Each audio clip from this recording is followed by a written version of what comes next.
Humingi ng tanda mga Pariseo. Ito po, Kuya Bert, ay bahagi ng chapter 8 ng Marcos.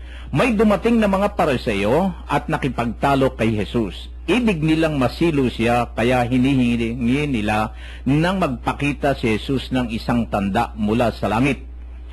Napabuntong hininga ng malalim si Jesus at ang wika, bakit naghahanap ng tanda ang lahing ito? Sinasabi ko sa inyo, hindi sila pagpapakitaan ng anumang tanda. Iniwan niya sila at pagsakay sa bangka ay tumawid sa ibayo. Ano ang hinihingi tanda nitong mga taong ito, Kuya Bert? Sa panahon ba ngayon, marami pa rin yung mga taong gusto yata ipatak na sa kanila yung biyaya at huwag nang umalis sa kanila kinalalagyan basta na lamang darating yung mga kababalagan sa kanila. Ano bang ibig sabihin nito? Alam mo, Kuya, kasi nung unang panahon, maraming ipinakita ang mga ibang propeta na naging sumunod sa Panginoon, no? Lalo na yung katulad nung kay Jonas, no? Na yun, kitang-kita nila yun. Ang ibig nilang sabihin, yun ay galing talagang milagro ng langit yun eh. Kaya humihingi sila ng tanda.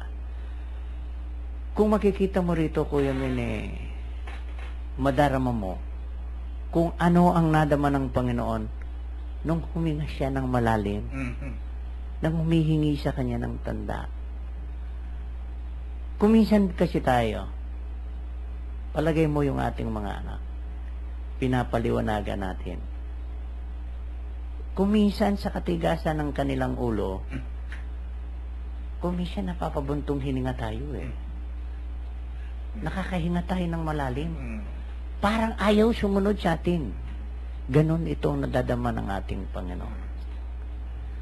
Ayaw sumunod ang mga Pariseyong ito eh. Pilit na sinisilo siya eh. No? Kaya anong nangyari? Walang tandang ibinigay ang Diyos sa kanila. Ganyan din tayo kuminsan eh.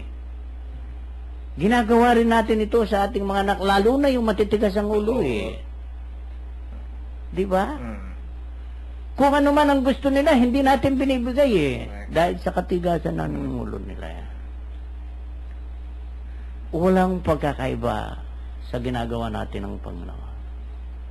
Yung nangyayari sa buhay natin sa araw-araw, lalo na sa ating mga anak, nadarama yan ng Panginoon. Natutuwa din siya sa atin. Huwag mo lamang parurusahan katulad ng mga nakikita natin sa television na pinarurusahan nilang masyado.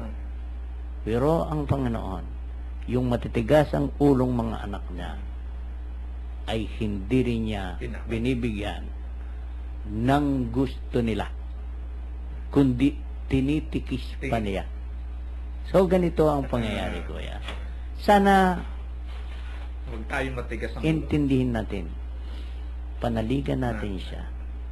Sumunod tayo sa Kanya. Kung ano ang sinasabi niya, paniwalaan natin at maniwala tayo sa Kanya. Amen.